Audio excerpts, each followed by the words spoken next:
আসসালামু আলাইকুম। এটিএন বাংলা সংবাদে সবাইকে স্বাগত জানাচ্ছি। আমি মারিয়া চৌধুরী। চেয়ারম্যানের পদত্যাগের দাবিতে কমপ্লিট শাটডাউন কর্মসূচি পালন করছে এনবিআর কর্মকর্তা কর্মচারীরা। তবে আন্তর্জাতিক যাত্রী সেবার আওতা মুক্ত রয়েছে। মূল ফটকের বাইরে সকাল থেকে জড়ো হতে থাকে আন্দোলনকারীরা। এতে যোগ দিয়েছে ভ্যাট, ট্যাক্স এবং কাস্টমস কর্মকর্তারাও। কোনো আপোষ নয়, পূর্ণাঙ্গ দাবি আদায় না হওয়া পর্যন্ত আন্দোলন চলবে বলে হুঁশিয়ারি দেন তারা।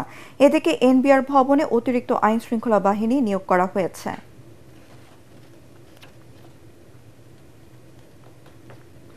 এনবিআর সংস্থার ঐক্য পরিষদের ডাকে সকাল থেকে কমপ্লিট শাটডাউন ও মার্চ টু এনবিআর কর্মসূচি পালন করছেন বেনাপোল কাস্টমস হাউজের কর্মকর্তা কর্মচারীরা। তবে এই সময়ে বেনাপোল বন্দর দিয়ে আমদানি রপ্তানি বাণিজ্য সহ বন্দরে লোড ডাউনলোড কার্যক্রম ও যাত্রী পরিষেবা স্বাভাবিক রয়েছে।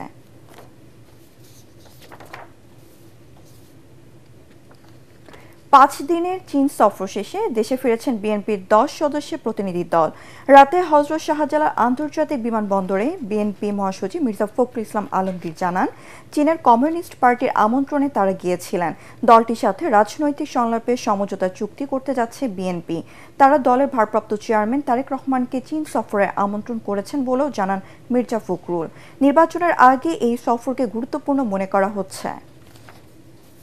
আমাদের দলের ভারপ্রাপ্ত চেয়ারম্যান জনাব তারেক রহমান সাহেবকে তারা দাওয়াত করেছেন এবং খুশি হয়েছেন যে তিনি এখন নেতৃত্ব দিচ্ছেন, এবং আমরাও তাদেরকে দাওয়াত করেছি, তারা দাওয়াত গ্রহণ করেছেন এবং একটা পার্টির মধ্যে পার্টি টু পার্টির একটা 2 বছরের রাজনৈতিক ডায়ালগের জন্য, পলিটিক্যাল ডায়ালগের জন্য একটা এমইউ করার আলোচনা হয়েছে।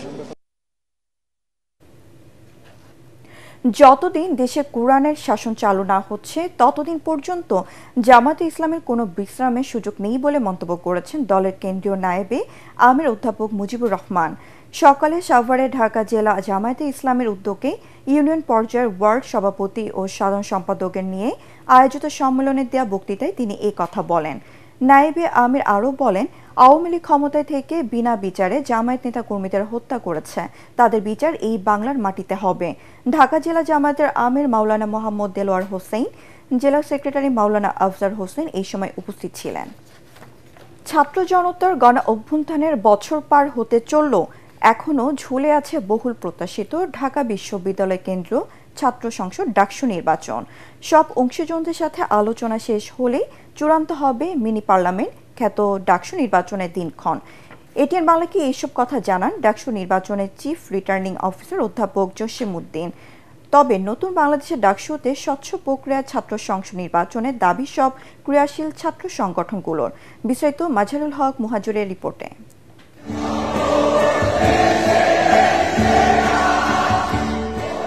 24-এর গণ অভ্যুত্থানের 9 দফার অন্যতম দাবি ছিল ক্যাম্পাসে নিয়মিত ছাত্র সংসদ নির্বাচন দেয়া। যদিও 5 আগস্ট পরবর্তী সময়ে এই দাবি বাস্তবায়নে ছিল না বেগবান কোনো গতি। জুলাই আন্দোলনের বছর ঘনিয়ে এলেও নির্বাচনের সময়সূচি চূড়ান্ত হয়নি ঢাকা বিশ্ববিদ্যালয় ছাত্র সংসদ ডাকসু নির্বাচনের। 29 বছর পর 2019 সালে অনুষ্ঠিত হয়েছিল সবশেষ ছাত্র সংসদ নির্বাচন। গত 6 বছর নিজেদের প্রতিনিধি নির্বাচনের অধিকার থেকে বঞ্চিত শিক্ষার্থীরা। তবে ছাত্র সংসদ নির্বাচনের পক্ষে থাকলেও এই ইস্যুতে ঐক্যবদ্ধভাবে জোরালো দাবি তুলতে পারেনি ক্যাম্পাসের ক্রিয়াশীল ছাত্র সংগঠনগুলো। যে ছাত্র সংসদ নির্বাচনটি হতে যাচ্ছে, যাতে করে বিশ্ববিদ্যালয় শিক্ষার্থীদের প্রতিনিধিত্ব সেখানে ফুটে ওঠে। ডাকসুতে কিন্তু আসলে যে ভিসির যে একক ক্ষমতাটা রয়েছে, সেই একক ক্ষমতাটা কমিয়ে আনার ব্যাপারে কিন্তু আমরা প্রস্তাবনা দিয়েছিলাম। লোক দেখানো নির্বাচন চাই না, ডাকসু আমাদের অধিকার। কোনো রকম আনুষ্ঠানিকতার জন্য যে এটা করা হইলো কোনো মতে, এটা না। কিন্তু কবে হওয়া উচিত ডাকসু নির্বাচন?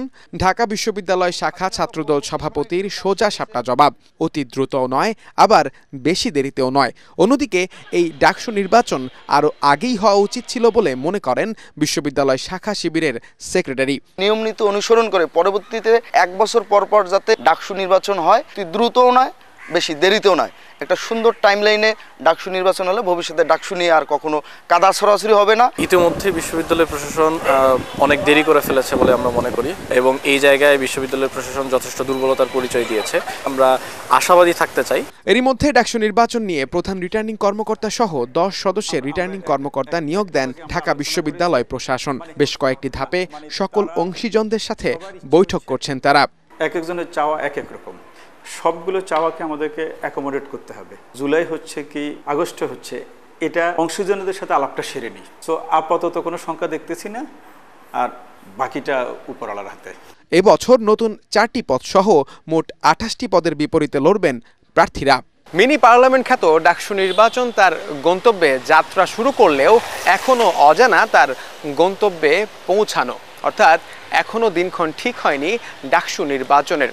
তবে বেশ কিছু ক্রিয়াশীল ছাত্র সংগঠন এই জুলাইয়ের মধ্যেই ডাকসু নির্বাচনী প্রক্রিয়া সম্পন্ন করার দাবি তুললেও সাধারণ শিক্ষার্থীদের বেশিরভাগই বলছেন অন্তত এই ডাকসু নির্বাচন নিয়ে যেন কোনো তড়িঘড়ি না হয়।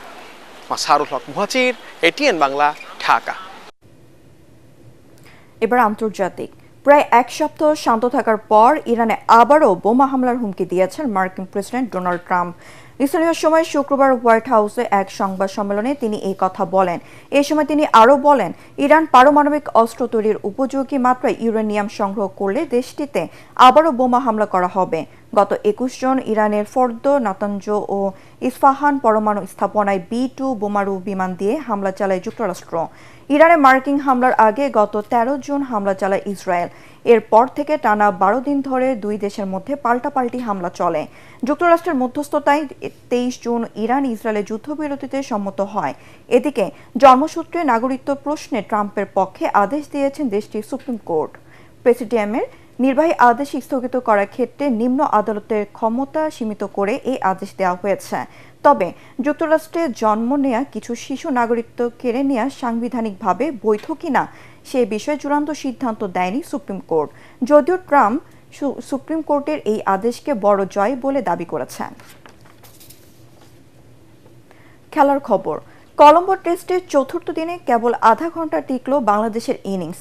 তাতে 6 উইকেটে 115 রান নিয়ে খেলতে নামা বাংলাদেশকে মাত্র 139 রানে অল আউট করে ইনিংস ও 78 রানে জয় পেল শ্রীলঙ্কা।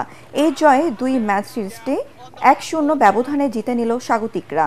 দিন শুরুর 5 নম্বর বলে লিটন দাসকে প্যাভিলিয়নে ফেরান প্রবার জয়সূরিয়া। 14 রান করে বিদায় নেন লিটন। নাইম হাসানের পর তাইজুল ইসলামকে কট অ্যান্ড বোল্ড করে নিজের 5 উইকেট পূরণ করেন প্রবাদ। প্রথম ইনিংসে বাংলাদেশের 247 রানের জবাবে 458 রানে অল আউট হয়েছিল শ্রীলঙ্কা। ম্যাচ ও সিরিজ সেরা হন পাথুম সিংসাঙ্কা। পরবর্তী সংবাদ দেখার আমন্ত্রণ জানিয়ে এখনকার মতো শেষ করছি। এটিএন বাংলা সংবাদ ইউটিউবে দেখতে ব্রাউজ করুন youtube/ATN Bangla News। ধন্যবাদ সবাইকে।